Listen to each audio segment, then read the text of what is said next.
Баршаңызға сәлем. Жәнібектің әкесі кім? Қайрат есімді 55 жастағы азамат Жәнібектің әкесі өзі болуы мүмкін екенін айтып, сараптама тапсырды.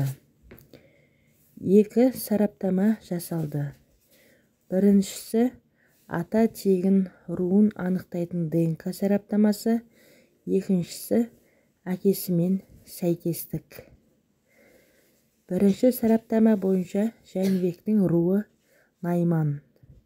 Оның ішінде бағаналы деген болжам жасалды.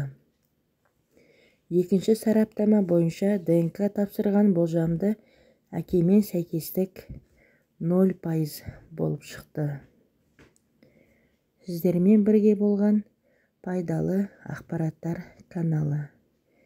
Келесі видеода кездескенше сау, саламат болыңыздар.